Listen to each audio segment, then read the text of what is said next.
Two intellectuals stand face to face. The atmosphere thickens with expectation. This is not just any debate. Can the Christian faith stand firm under the relentless scrutiny of one of the most brilliant minds of contemporary atheism? In this unforgettable debate, two of the most respected intellectuals of the modern era faced each other. On one side, John Lennox, a mathematician from the prestigious University of Oxford and a devout Christian apologist. On the other side, Christopher Hitchens, a renowned journalist and literary critic known for his staunch atheism and his fierce opposition to the Christian faith. On the table lies a question that goes beyond the auditorium. Is God a reality for reason, or is God merely a comforting myth for humankind? Welcome. This is John Lennox versus Christopher Hitchens. I suppose tonight I'm not addressing a predominantly Muslim or Jewish audience. If I were, believe me, I would try to find a way to make them uncomfortable. The correct position is that most believers here are probably Christians. As you know, the position of atheism is as follows. Among the many hundreds, if not thousands, of gods and religions that humanity has invented throughout history, we generally have only three alternatives to consider them. The first is that all are true, the second is that all are false, and the third is that only one is true. The first option is obviously absurd. They can't all be true at the same time. In fact, even within Christianity, there are mutually exclusive forms of belief. If we limit ourselves to just one religion as an example, we can see that the idea that all are false, at least, is a plausible possibility.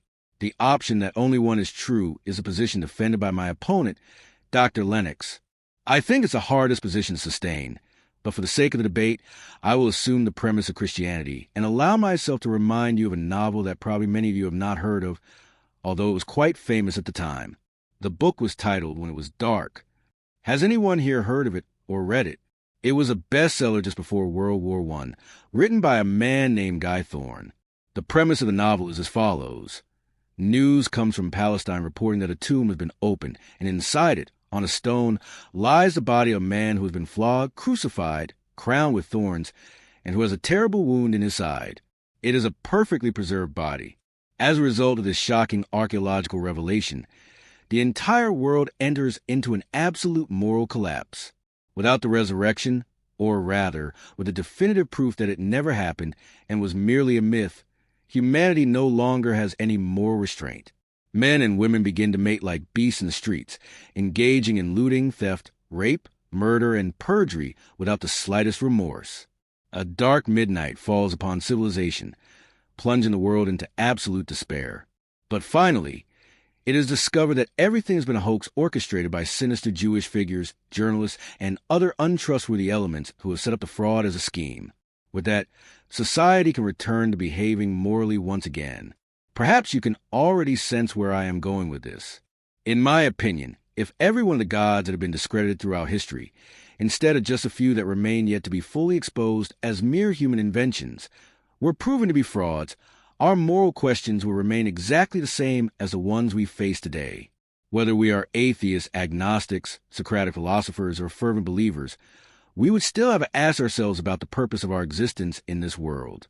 We would still have to reflect on the origins of the cosmos and nature. We would still have to question our duties to others. We would still have to ask ourselves how to build a just society, how to reflect on truth and beauty. All of these questions will remain unchanged, completely unaltered by any supernatural dimension. And that is precisely our topic tonight. The supernatural dimension and its highest representative, the concept of God. I want to begin by explaining why I am convinced that no such entity or person exists. Then I want to explain why I feel relieved when reflecting on this fact, because I believe that if such a being existed, it would be something terrible. Finally, I believe I must begin by establishing a distinction between theism and deism, including in the thinking of Thomas Aquinas. The famous 5 proofs of the existence of God, for example, in the strict sense, can hardly be considered theological at all. They are essentially only deist. They refer to first causes, to uncaused potentials, or to latent causes. They derive the idea of a creator from various gaps in human knowledge and from the observation of the rhythms and patterns of nature and the cosmos. They argue that these rhythms and patterns would be meaningless without a first cause.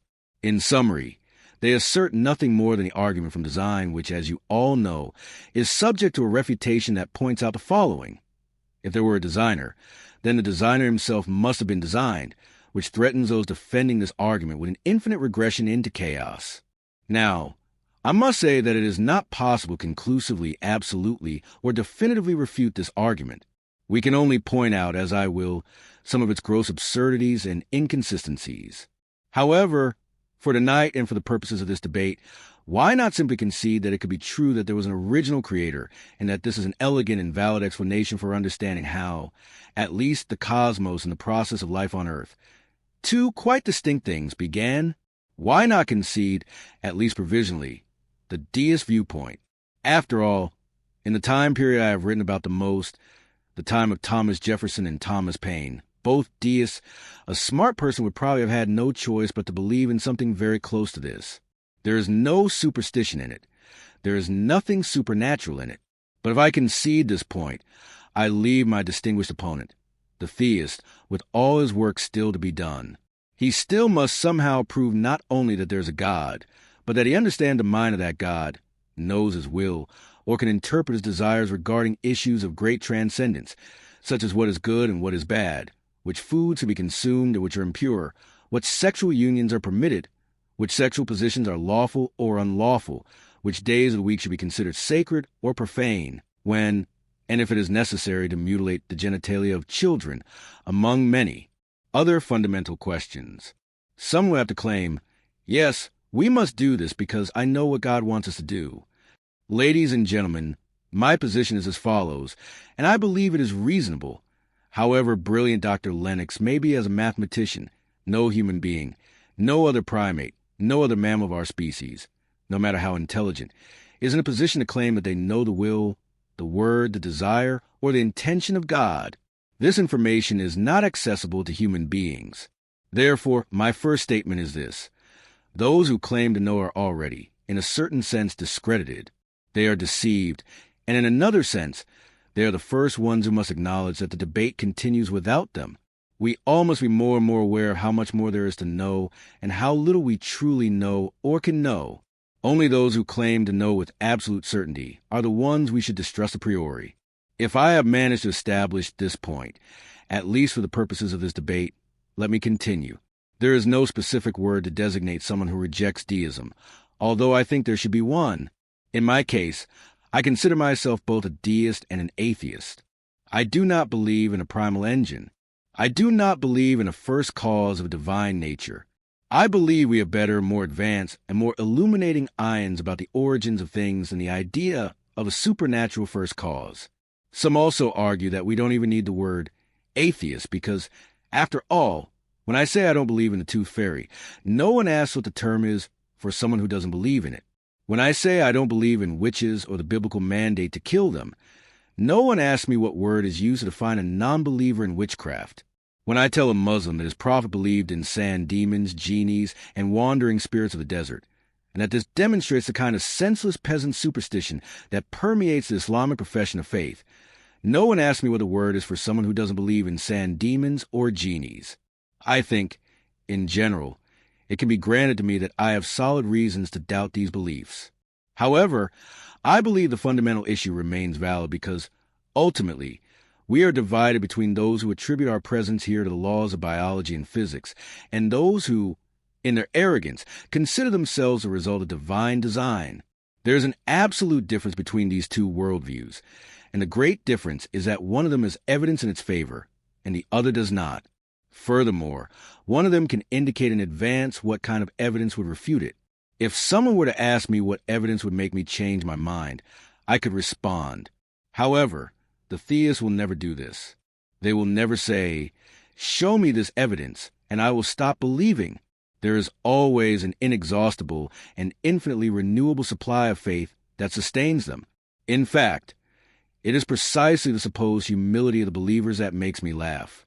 They want to be seen as modest people because they believe that their God tells them they are mere ungrateful worms, irredeemable, condemned in an original fall, made of dust according to one account, or formed from a blood clot according to the Quranic narrative.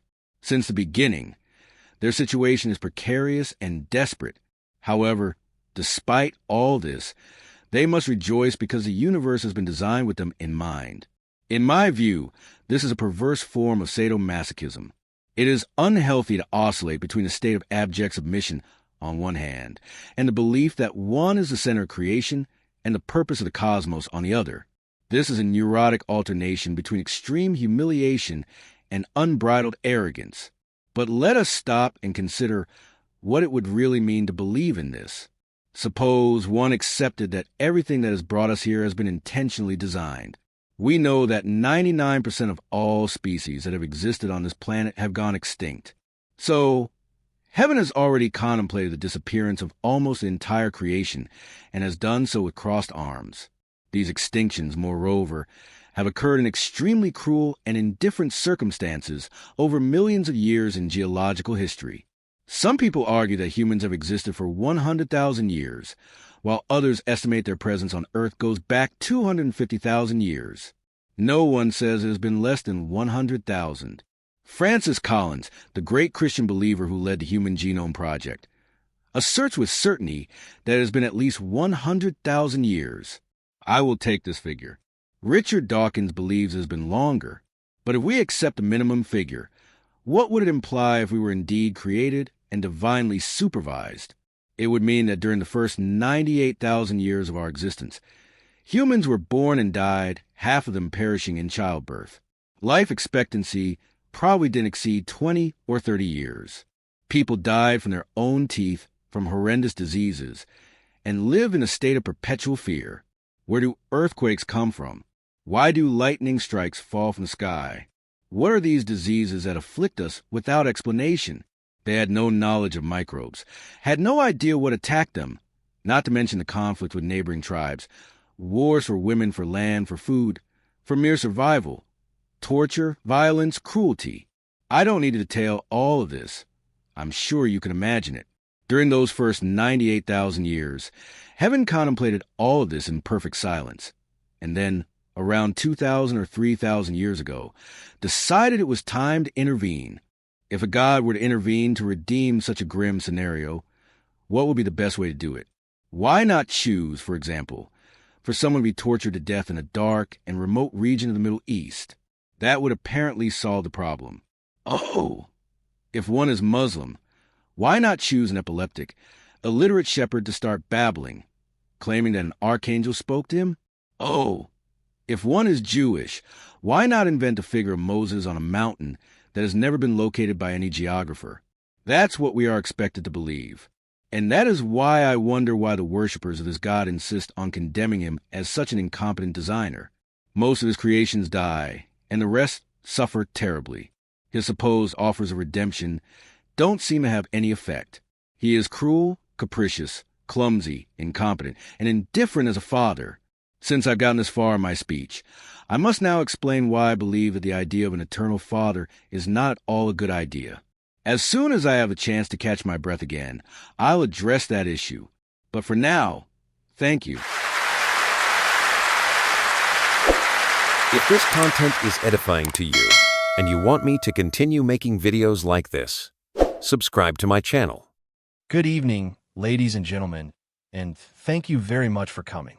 It is a great pleasure for me to be back at this university, and I am truly delighted to meet again with Christopher Hitchens. It's a delight to meet an Englishman who is an American citizen on his own territory. I completely agree with Christopher Hitchens in his rejection of many of the evils that, according to him, have been committed in the name of God. However, I have learned to distinguish between the greatness of God and the inexcusable evil perpetrated by those who profess his name. Therefore, I do not come to the conclusion that God is not great, nor that religion poisons everything. After all, if I didn't distinguish between the genius of Einstein and the abuse of his science for the creation of weapons of mass destruction, I might be tempted to say that science is not great and that technology poisons everything. Furthermore, when considering the evils of the atheistic regimes of the 20th century, I could also be tempted, ladies and gentlemen, to say that atheism is not great and that it has poisoned everything. However, I maintain that science reveals part of the greatness of God. The famous physicist James Clerk Maxwell who discovered the theory of electromagnetism, inscribed the words, "Great are the works of the Lord, sought by all who delight in them," over the door of his laboratory at the University of Cambridge. Nevertheless, Christopher Hitchens claims that thanks to the telescope and the microscope, religion no longer offers an explanation for anything. As a scientist, I find it impossible to take such a statement seriously, as if the use of a microscope on a Rembrandt painting could prove the existence of Rembrandt himself. The idea that God and science are mutually exclusive explanations of the universe is as erroneous as saying that the internal combustion engine and Henry Ford are mutually exclusive explanations of the car. They are complementary explanations. One describes how it works, the other explains why it exists. To think that as our instruments expand, the greatness of the Creator fades away is to fall into the error of confusing the mechanism with the agency. When Newton discovered the law of gravity, he did not say, "Now I know how the universe works, I no longer need God." No, his awe at the mechanism only increased his admiration for the Creator who had designed it that way. It was precisely Newton who wrote the most famous scientific treatise of all time, Mathematical Principles of Natural Philosophy, with the hope of persuading thinking men to believe in a deity. Telescopes can show us the wonder of a night sky, but science did not put the stars there, nor did the laws of biology and physics, ladies and gentlemen. Those laws describe what is, but they do not originate it. Stephen Hawking argues that the usual approach of science, consisting of constructing mathematical models, cannot answer the question of why there should be a universe for the model to describe. He then raises the question, why does the universe bother to exist? It needs a creator. Yes, it needs a creator. Alan Sandage, widely recognized as one of the fathers of modern astronomy and the discoverer of quasars, stated, "It seems entirely improbable to me that such order arose from chaos. There must be some organizing principle. For me, God is a mystery, but he is the explanation for the miracle of existence, for why there is something rather than nothing." Another giant of cosmology, Arno Penzias, who won the Nobel Prize for discovering the echo of the Big Bang, understood just how unimaginably greater God is than the one who conceived this principle of space-time in the first place. Astronomy, he said, leads us to a unique event, a universe created out of nothing, with an extraordinarily delicate balance necessary to provide exactly the right conditions for life, and with an underlying plan that could well be called supernatural.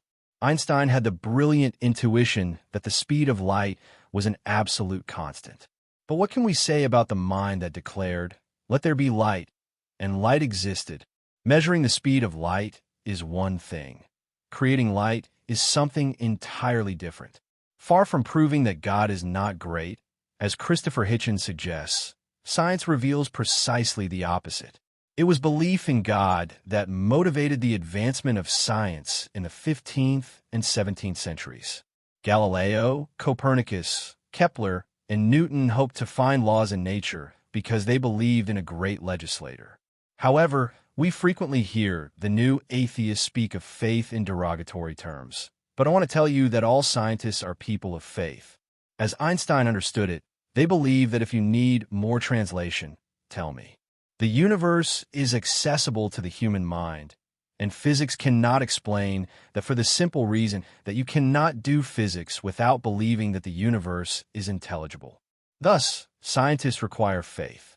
And yet, I read Christopher Hitchens saying that if faith is necessary to believe in something, then the probability that that something is true or valuable is considerably reduced.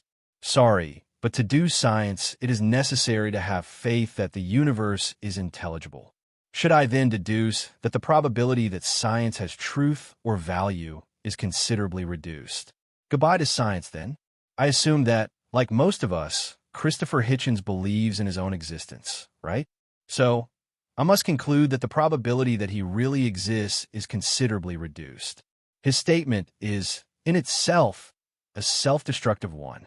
I find it ironic that the so-called new atheists are so passionate in their effort to eradicate faith from the world that they seem blind to the fact that they themselves are driven by faith. They believe their minds can reach the truth. They believe in science. They believe that God is not great. Yet, Mr. Hitchens informs us of a classic oxymoron. Our principles are not of faith. Our beliefs are not beliefs. The mind is perplexed, ladies and gentlemen. But that is not the only irony, for the new atheists offer no basis for the faith they themselves cannot do without. After all, if human life has been assembled by blind, directionless processes, why should we trust our cognitive faculties and the validity of any belief they produce, including atheism and science? John Gray expresses it precisely. Modern humanism is the faith that through science, humanity can know the truth and thus be free.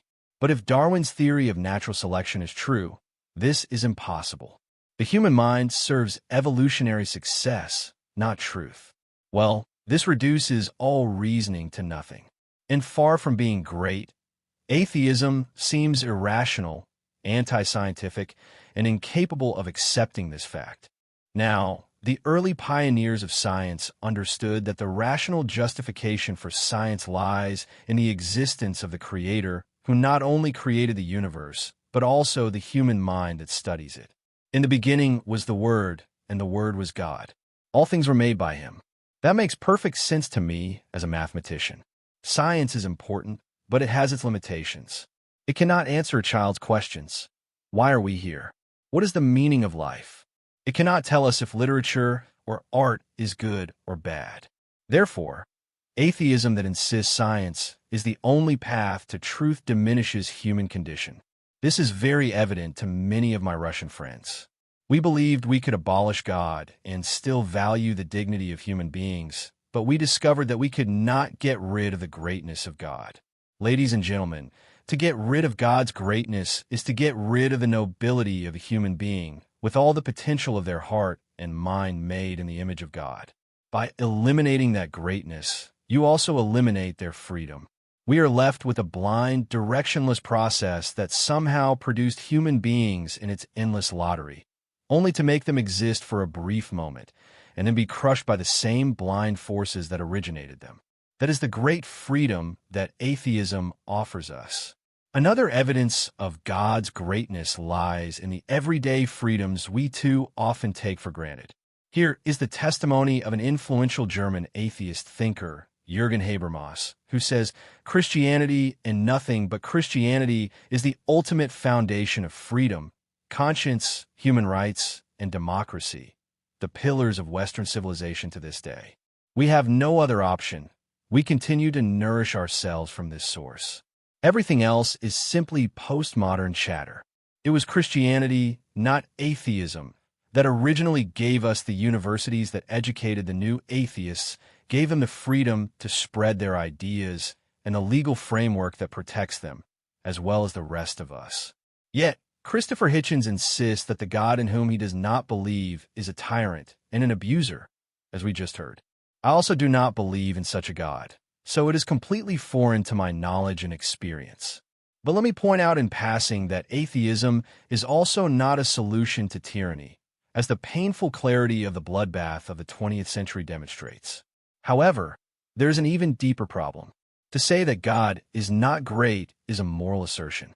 To say that he is tyrannical is a moral assertion, and every moral assertion must be based on a moral standard. Otherwise, one cannot distinguish between evil and its opposite. But if there is no eternal foundation for values outside of humanity, how can Mr. Hitchens or anyone else determine what is good and what is evil? How can their standards be anything more than mere human conventions devoid of ultimate meaning, products of a blind and purposeless universe? How can random rotation and blind selection produce any kind of morality, much less an apparently invincible morality that justifies the intolerance of the new atheists toward religion? John Gray accurately points out that the new atheists defend liberal freedoms without asking where they come from. Rigorous atheists like Albert Camus and Jean-Paul Sartre would want to know how atheists can rationally justify their apparent absolute commitment to timeless values without implicitly invoking God. They would say that it cannot be done, and Richard Dawkins comes very close to rigorous atheism when he asserts that in a universe governed by blind physical forces, no purpose, meaning, or justice will be found. The universe has the properties one would expect if there is no design, no purpose, no evil, no good. DNA does not know, nor does it care.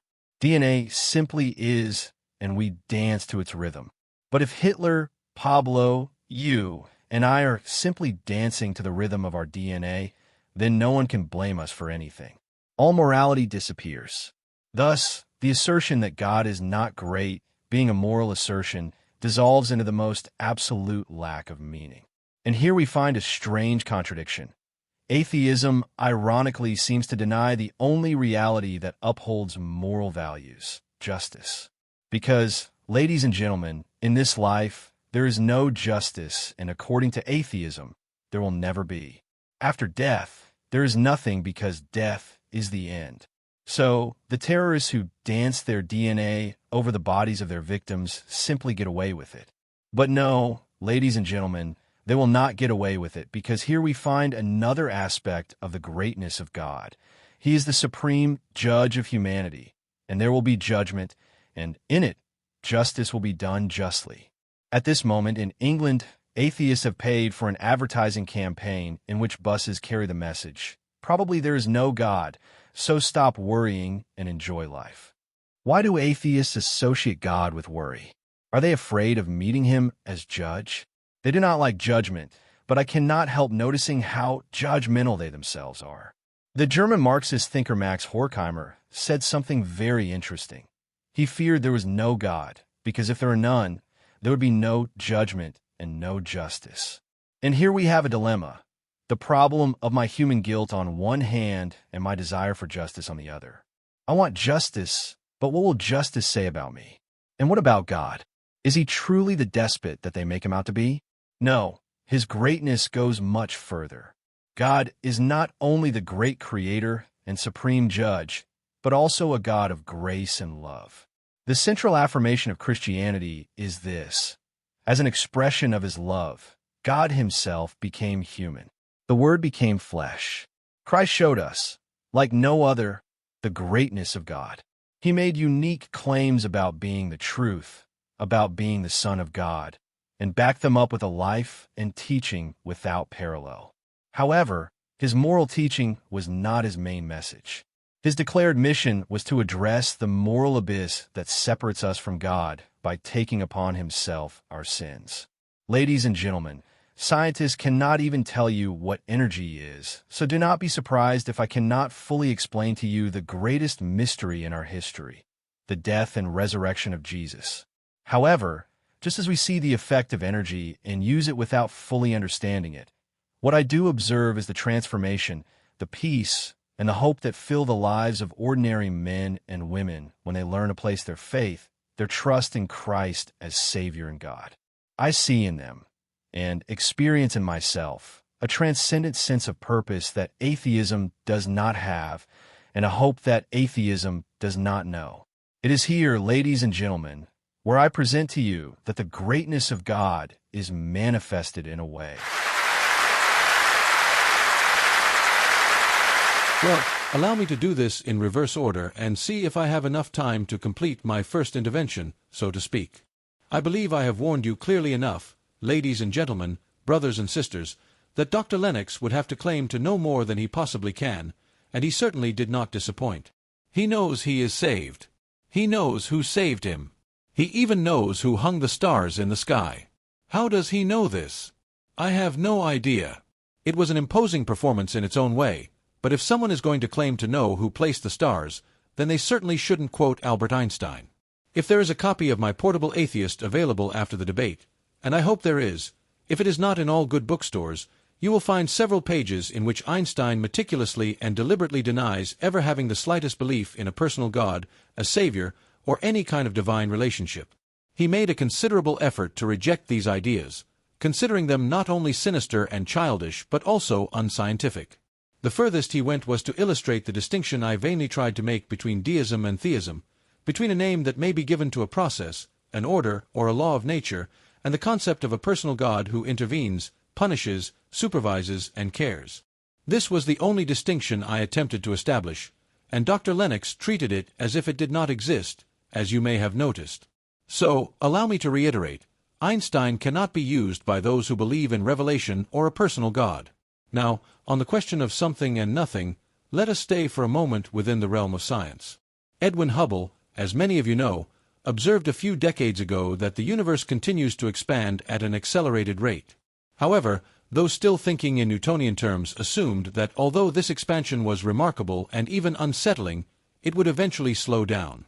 But recently, the brilliant physicist Lawrence Krauss has discovered that, on the contrary, the rate of expansion is accelerating rapidly.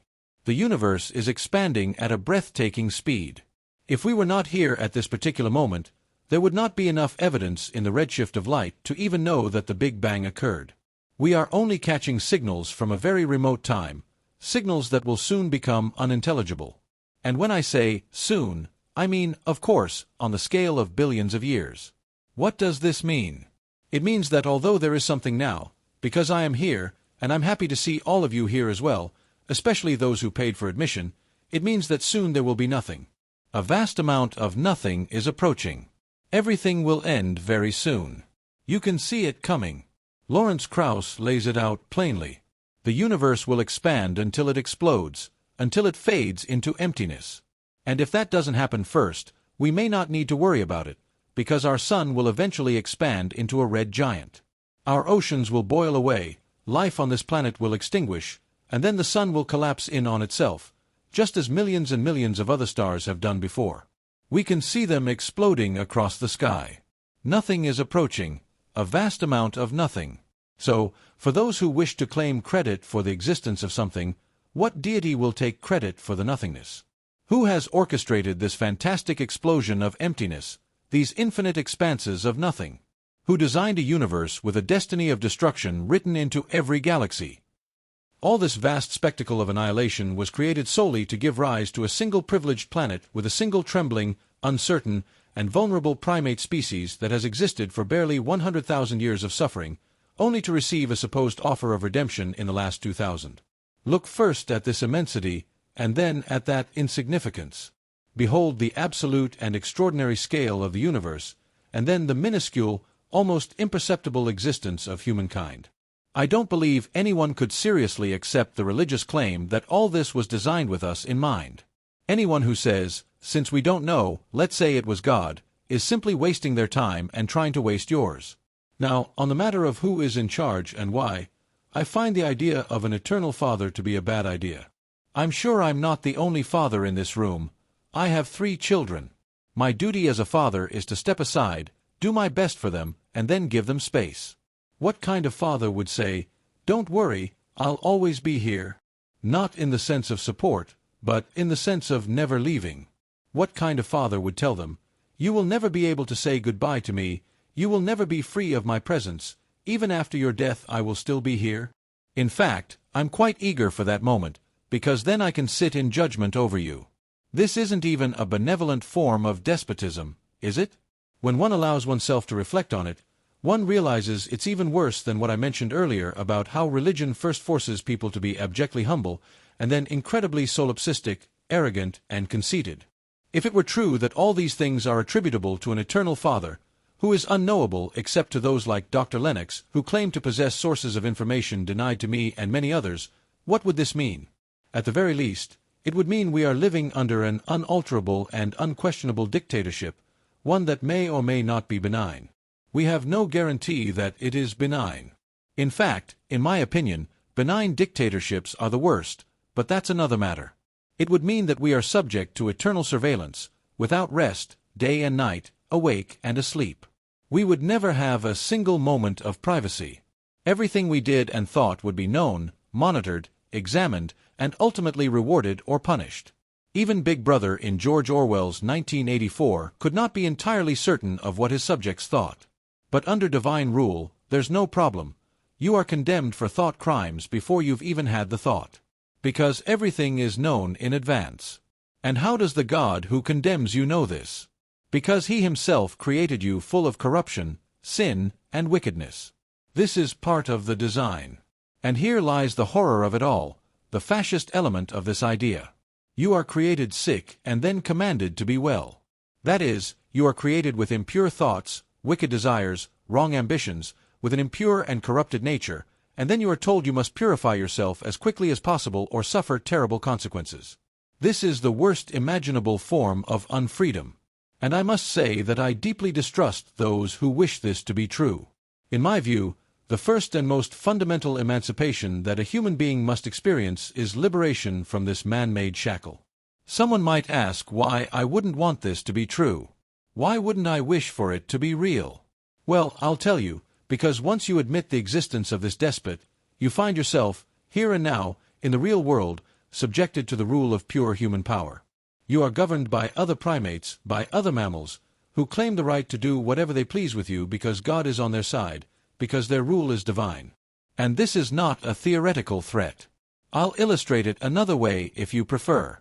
Resuming Dr. Lennox's argument about the origin of morality, if someone believes that we could not know what is right and what is wrong, that we would have no conception of good and evil, of right action or wrong action, of correct thought or incorrect thought, without the authorization of a supernatural celestial dictator, if that is where our ideas about morality come from, then allow me to pose two questions. The first question is as follows: ladies and gentlemen, if you believe this, then you must now tell me what is a morally right action performed or a morally correct statement made by a believer like Dr. Lennox that I, as a non-believer, could not perform or make myself. Something that only he could do as a believer, and that I could not do as a non-believer. I have posed this question in many places to many people, including bishops and archbishops, and so far I have not received an answer. But surely there must be a good answer if one is going to maintain the claim that faith grants moral and ethical authority. And now, the second question, which is a correlative and much simpler one. Please think of an evil action that has been carried out solely by someone because of their faith. Think of something evil that was said or done that was only performed because the person was religious. Have you thought of one?